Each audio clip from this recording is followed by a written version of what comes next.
Okay, so oil pumps. Got a stock OEM first gen oil pump here, right out of the box.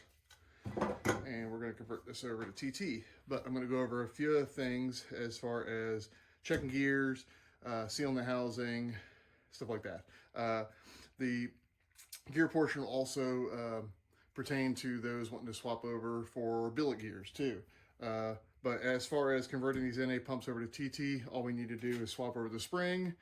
The NA one is a lower pressure than the TT one. So pop that off, pull it out. You see the difference in the springs. So one's yellow, one's black. Pop that one there in. Simple. Back on. And this gets torqued down to 33 foot-pounds. So we're going to set this up, wait for it.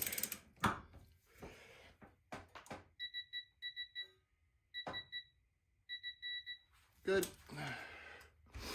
Now, I like to write TT, 3/3 foot-pounds, and then we paint pin marker it here, which tells me that it's been torqued to spec. Now we're going to the other side. So back plate, stock OEM fuel pumps, oil pumps come with these really crappy Phillips head screws, and they will strip on you if you try to use a screwdriver. These are a number 3 or a JIC type head. There's two ways to get these out. An impact driver such as this that Lyle sells, it's like $30 or something. Basically, it's got a little twist action here. You put it here, twist where you want to, hit it once, and it's free. The other option is with a punch. So what you do is you put it right at the edge of that Phillips head screw, and you start tapping on it, and you smack it until it breaks free. So, but I like this tool here. So go ahead and knock all these free. I've lost my bit.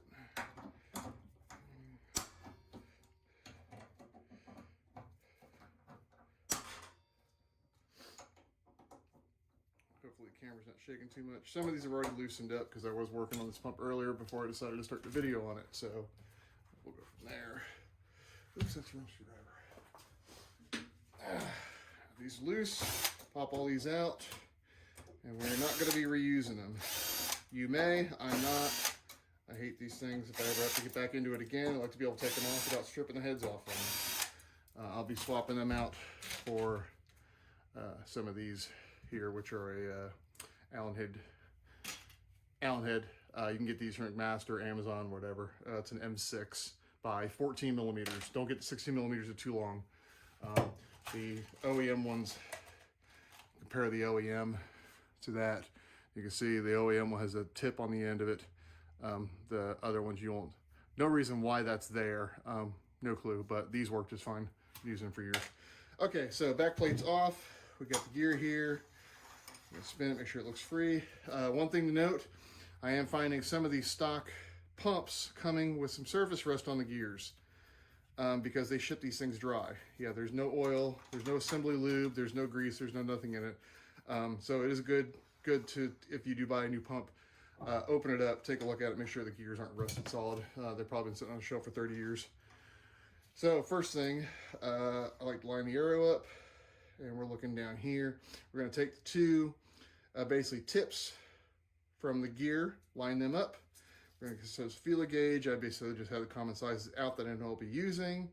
And for the tip, we're looking at 0.03 to 0.08 millimeters. I do measurements in millimeters, not inches. So I'm looking at the tallest size here, 0.08. Slide that in. And we're just barely getting in there. So I'm going to say that tip is at 0.8. If I go up a size on it, I'm sure it'll get stuck. So, and on the back plate here, I'm going to write all my measurements on it. Tip, side, body, 0.06. Now we're going to measure the body, which is the outer ring here. We're going to measure between the gap between that outer ring and the actual body of the oil pump housing itself. So, and that is going to be a 0.10, 10, And the side, what we do is we put the plate here, stick it on top. I have a different set here. So we're looking at 0.04 to 1.1 on that side. So we're going to stick it in here. Let's see, where do I go?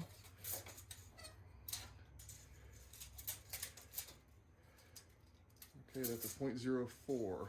Now basically what I'm doing is I'm sliding the feeler gauge underneath the gear in the hole there, and then underneath the plate, because we're so fine of a feeler gauge at this point that you can't really get it in there. So sliding it under works. If it slides under and it clears without any issues, then we're good. So yep, 0.04. So 0.04. I also write down here that these are going to be torqued to 10 nanometers. So, okay, so that there is done. So we're done with specs. Specs are written down. We're good at that point. Now we're going to pull this gear out, because I'm going to use some grease here and lube this gear up, because there's no telling when this oil pump's going to be used. It may sit on a shelf for the next 5 years, and I don't like to use assembly lube, because assembly lube drips out and it makes a mess, and eventually the assembly lube will just run out. Grease is much thicker, more viscous. It will stay on there longer. Now we're not globbing this on, we're just lightly applying a coat here, and we'll do this to the inside of the gear also. This also, greasing this like this also helps with initial startup, because the grease acts as the oil would when it's flowing through and helps create suction to pull the oil up from the pan on your dry startup. If not, you could be sitting there cranking for hours trying to get oil pressure. So the outer ring, like I said, we're just doing a light coat on this. Slap that air in. Make sure it goes in smooth. You got to get it pretty straight, or it's going to bind up. There we go. Do this to the inside one also. We're just doing a thin coat here. I'm just using one of these little acid brushes. Make sure with these acid brushes that you don't have any hairs come off. You don't want any hair stuck in your friggin' gears. Okay, that there's done. Now we're just going to put a little bit on the top here, because the top plate is going to sit right on top of this gear. Okay, now we'll clean up our greasy mess that we've got going on here.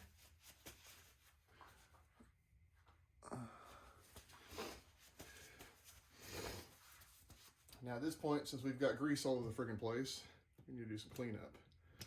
So, get some Q-tips here, and we're just going to clean off the grease that's on the mounting surface, or the mating surface for the top plate there. Make sure we don't have any grease in there. Q-tips work great for this.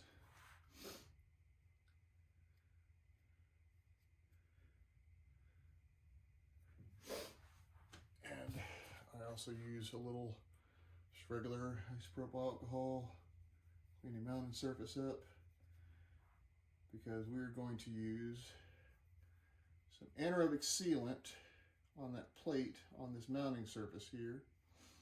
And what that sealant's going to do is it's going to help the plate seal like a gasket, because without that you have the chance of drawing in air between these two metal plates, and you don't want to draw air into your air pump or into your oil pump.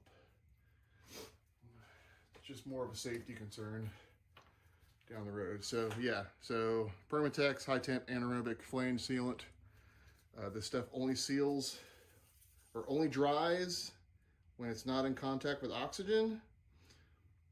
So it will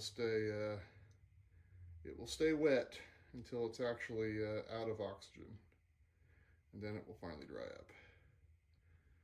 So, and we're only doing a very, very thin coat. We're gonna take our finger and just wipe it off. We're wanting like a very thin film on here because these plates themselves, these backing plates themselves do a good job of sealing. This is just an extra benefit. Okay, thin coat. And then any overrun you get, we can clean off with a Q-tip.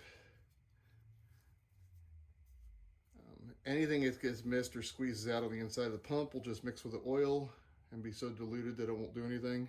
This stuff will not damage your engine at all. And we put that back on. Take our new hardware here. Little dab of some blue thread sealant on there.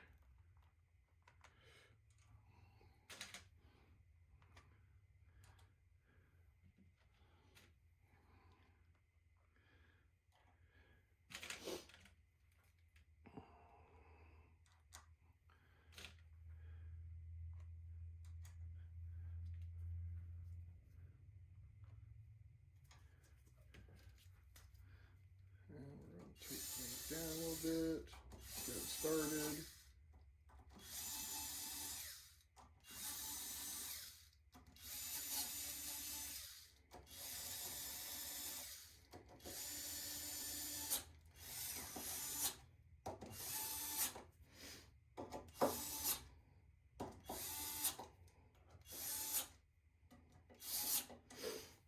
And torque time. So we're turning them down to 10 Newton meters. I always want to say nanometer. Newton meters.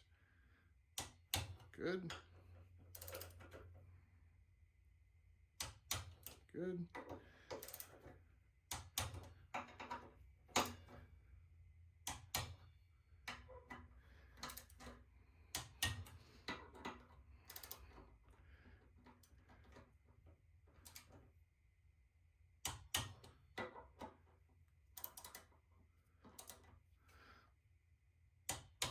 Okay, they're all torqued. Paint pen them all. Paint pen is proof that they've been torqued. And it will also show me if I ever look at this pump down the road and that line has turned between the mark here and the mark on the head, that means it's loosened up. And last thing to check now is to make sure the oil pump itself actually spins. I just took a 27 socket, wrap some duct tape around it just so it fits in there kind of tight.